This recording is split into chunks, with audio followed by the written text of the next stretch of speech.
Hey everyone, just before the video begins, I want to make a quick little comment. HBO and other people who have copyright over this movie were being really crazy with the copyright, so I had to make lots of little editing changes and things here and there. So if there's some things in the video that seem a little bit odd, just bear with me. The copyright gods were really not easy on me with this one. Imagine. You arise in a hospital gurney.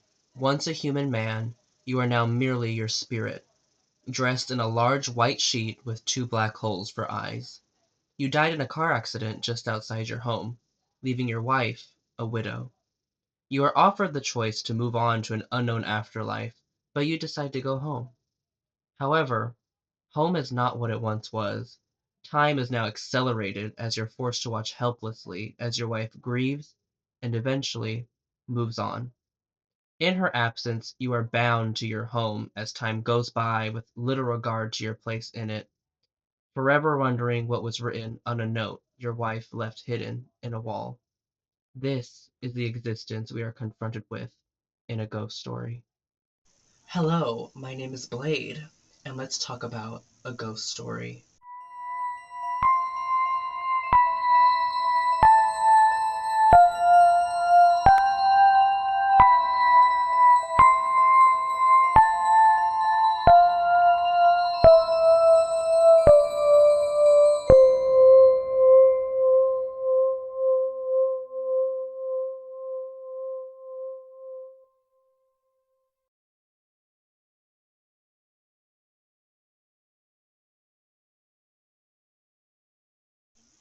A Ghost Story is a supernatural drama directed by David Lowery and distributed by A24.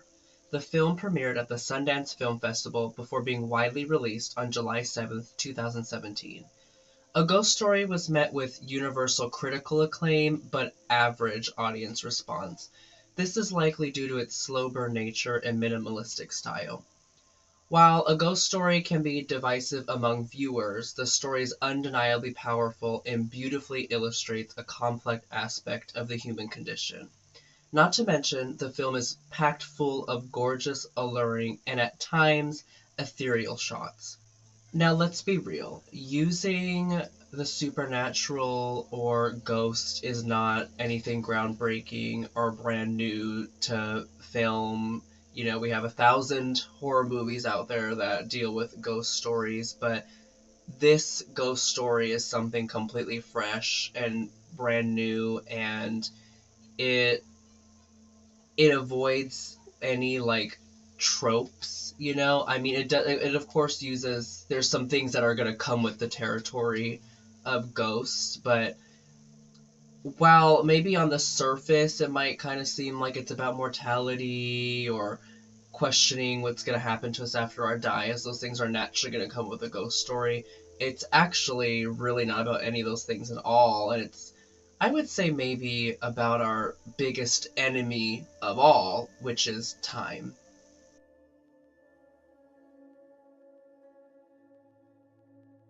Science, while fascinating, often reminds us of our insignificance. When thinking about how the sun will one day run out of fuel or how the Andromeda and the Milky Way galaxies will eventually merge, we remember that we are ultimately minuscule ants running around on a tiny speck of dust floating in a seamlessly endless void known as the universe. This overwhelming awareness of mortality and sense of dread doesn't stop with the grand scheme of the universe. Sometimes we're reminded of our insignificance on our own planet. When a natural disaster strikes, or an act of God incident occurs, we are reminded that we are somewhat helpless to the threats of our own planet. But what is terrifying to many isn't our insignificance in terms of how easy it is to be gone tomorrow. It's what we leave behind in the event that we are gone tomorrow. What legacy do we leave behind? How and how long will we be remembered? Film, in particular, has a great way of illustrating the existential dread we all face periodically throughout our lives, both in the stories told by film, but the existence of film itself. One day, the films that tell the stories of our lives and the human experience will be gone, and so fades our memories. A ghost story captures these thoughts and feelings perfectly. Just as the ghost in the film, simply known as C, is confronted with his place, or lack of, place in this world, we as viewers are also confronted with our place in the world. C's place in the world was at his semi secluded home with his wife creating music, a simple paradise. In the afterlife, this becomes stripped away from him. Although he returns home and spends the duration of the film in his home's location, it's really no longer his place in the world. He is tortured by not being able to communicate with his wife and slowly watches her move on before leaving the home altogether. While he finds new purpose in trying to gain access to a note she places in the wall before leaving, the sense of purpose he once had in this place is gone, and his new purpose is less of a purpose and more of a fixation he feels the need to fulfill in order to, hopefully, find closure. Time goes on with little regard to his old and new purposes. Even worse, any semblance of his legacy or mark on the home is gone. This is all a product of time. I mean, time is something we all have to deal with no matter what, whether it's running late to work or thinking about the impending doom that's coming towards all of us. Time is unavoidable and actively working against us, and the worst part is time does not care about us.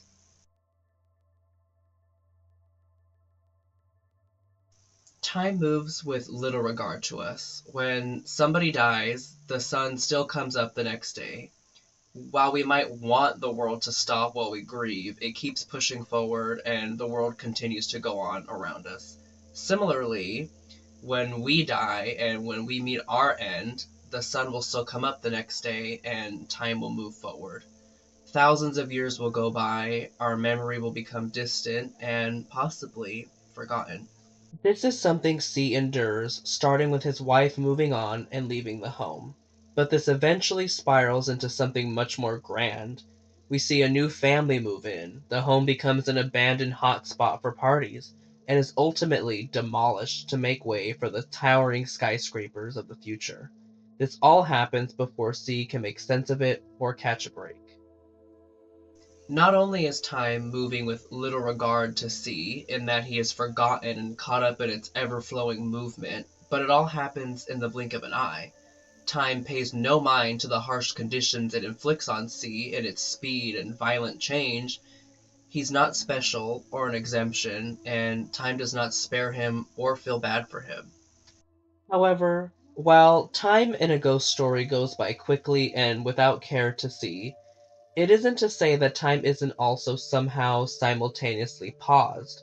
C encounters another ghost from a house across from his.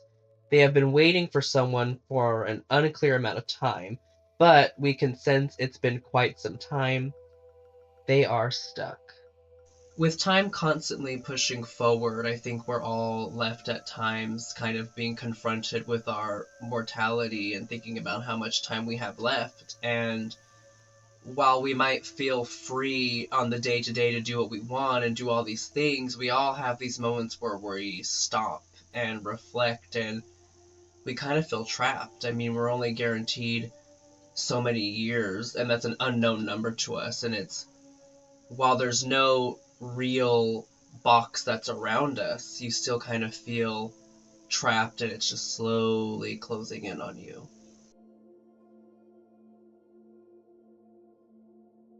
In film, the aspect ratio is essential to the end product and the overall aesthetics of the film. However, it can also serve a key device to the story and the feeling evoked by what's happening on screen. This is especially true in a ghost story. Lowry decided to shoot the film in 1:33, an aspect ratio that is quite boxed in and limited compared to what we might be accustomed to, such as 16:9, which is what you're viewing me in right now. However, 133 is only limited in what might be able to fit in the frame. It's not limited in its potential. In fact, it's what fits in this frame that makes a ghost story powerful and evocative. Just as C is trapped within his home, or at least the land it was built upon, so too is he trapped within the confines of the 133 aspect ratio. There is never one shot in the film post C's death where he is not in frame.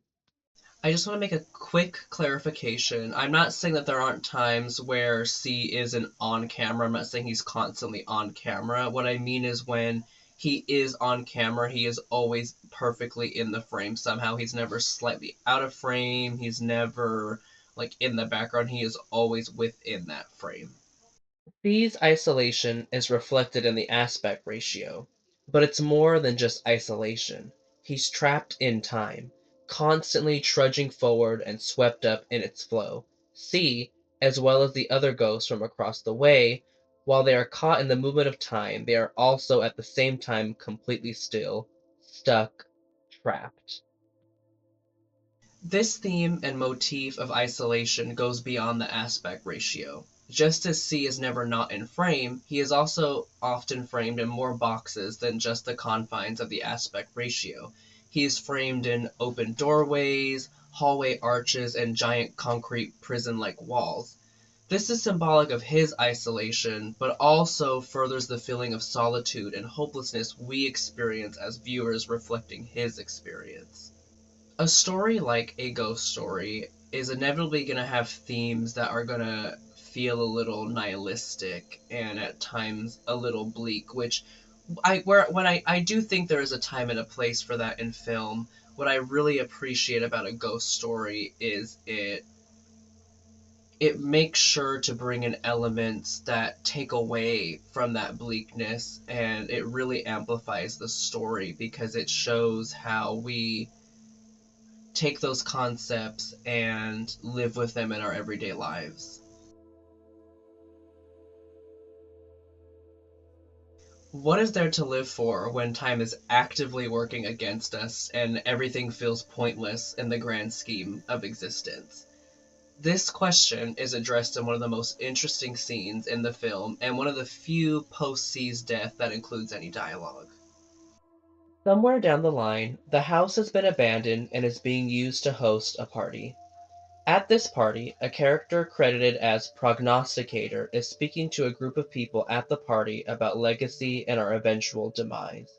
He tells a very nihilistic tale of how eventually we will all die, our children will die, their children will die, and slowly but surely our memories will fade from existence. However, he also details how we create art that becomes our legacy and stands the test of time, specifically referencing Beethoven's symphony.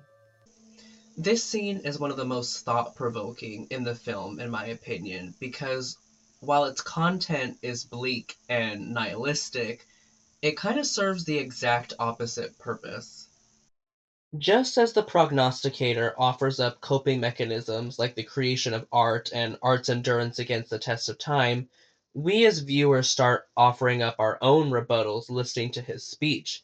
We begin thinking of all the things that make life worth living to us and why. Despite time being an unstoppable force, we continue forward fully aware of our inevitable doom. While we listen to the prognosticator's speech, we as viewers can't help but go, well, actually, or, but no, I'm here right now. This is no different than C. Despite Time's unwavering brutality he experiences throughout the story, he can't help but wonder what was left on his wife's note, and he doesn't give up till he finally reads that note.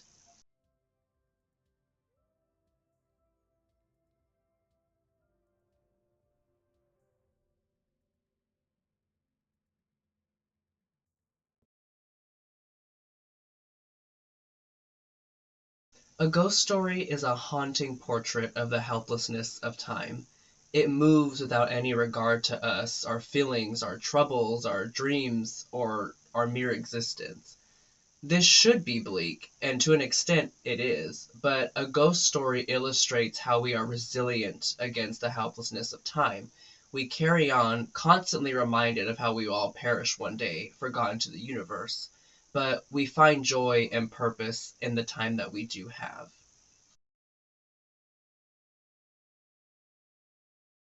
A ghost story is a beautifully haunting tale that perfectly depicts a perpetual existential dilemma innate to the human experience. Through creative and powerful symbolism, director Lowry paints a portrait of the helplessness we endure at the hands of time, but the reasons we persevere. Heightened by ethereal and striking cinematography, A Ghost Story is a must watch film. Overall, I give A Ghost Story 5 out of 5 stars. What did you think about A Ghost Story? Let's talk about it in the comments below. I hope you enjoyed my commentary on A Ghost Story, and I definitely recommend checking the film out if you haven't before. This is my look inspired by the film. This is kind of my take on doing a ghostly look. You can't see it on by the angle I'm at, but I have these really long sleeves. I wanted to go for like a sad ghost moment.